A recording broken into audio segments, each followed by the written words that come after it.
Hello mga kamama, another day, another life. Thank you Lord.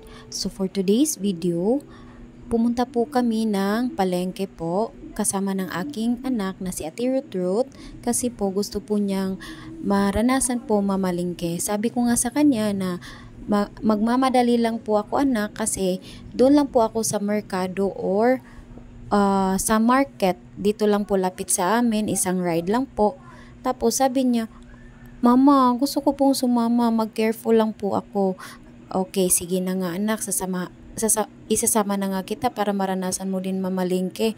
Nung nakarating na nga po kami dito, pinaranas ko talaga sa kanya kung paano pumili ng mga veggies, fruits, tsaka sangkap, iba't ibang sangkap ng pagkain, lamas ba, kumbaga sa amin, lamas sa foods. So, ayan nga po, paunti-unti lang po yung mga pinipili namin kasi nga po, budgeted po yung dinadala namin na pera. Binigay po ito ng kapatid ko, pinadala niya po sa amin. Pero, pag ako po yung humahawak ng pera, binabudget ko po talaga kasi alam ko na hindi biro yung trabaho niya doon sa malayong lugar. At saka, alam ko din po, yung pera nauubos. So, pinapahalagahan ko po talaga pag ako po yung pinapakuha niya ng pera. At saka, pwede naman din po si mama ko, pero kaso si mama ko matanda na po siya, kaya ako po yung pinapunta niya. So, ito na nga po, bumibili po ako ng mauulam namin, kaso napapa-video po ako ng saglit sa Ate Ruth ko. Tapos, hindi po siya hindi po niya alam kung paano mag-video, kaya yun po yung nangyari. Ito po, paunti-unti. Nauhaw po yung Ate Ruth ko, kaya pumunta po kami sa malapitang bakery at bumili po kami ng water. Pagkatapos po ng iba't ibang pinamili namin, pumunta din po ako dito sa pinaka-importanting pagkain. Ito po yun ay ang bigas. Tapos, bumili din po ako ng red rice, eggs. Tingnan nyo po yung prices ng eggs. Napakamahal na nga po. Before, nakakabili lang po kami ng 180 sa isang tray. Ngayon, grabe, sobra po yung pagtaas ng mga bilihin.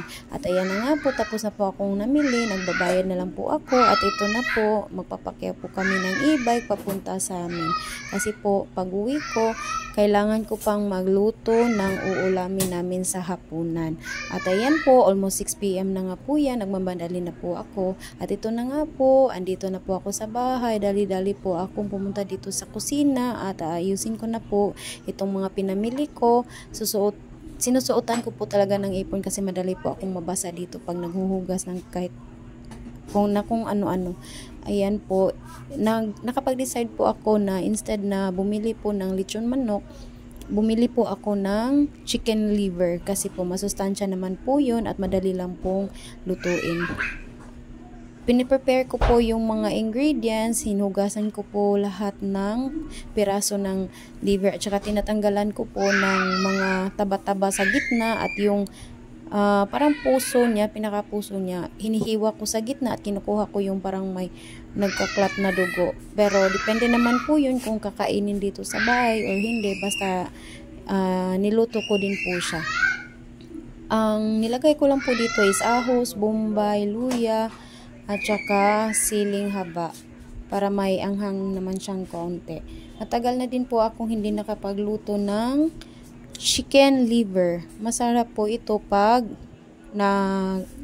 niluluto mo ay yung adobo na kaunti lang yung sabaw. Pero itong version ko po, gustuhin ko man na kaunti yung sabaw. Kaso nga po may anak po akong dapat kong sabawan yung yung kanin nila para gumana naman yung kain nila. So ayan na nga po sisimula na nga po akong magpainit ng mantika para igisa ko na po yung mga sangkap. Bawang, sibuyas, luya muna. Last part na po yung sili para hindi po siya gaanong maanghang. Baka po hindi sila kumain pag naanghang ko ng sobra. Mga ilang minuto din po akong nagluto niyan. Nakakain po kami ng hapunan, mga almost 7 p.m. na nga po. usual po kami kumakain is 6 p.m. Kaso nga po, natagalan kasi nga may pinuntuhan pa po ako doon sa market. So, ayan na nga po. Andyan na po lahat ng ingredients. Pinapasimmer ko lang po yung mga sabaw-sabaw dyan para maluto ng maigi yung chicken liver.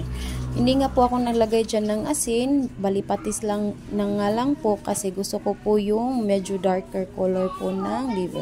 So ito na nga po, thank you for watching mga kamama, God bless.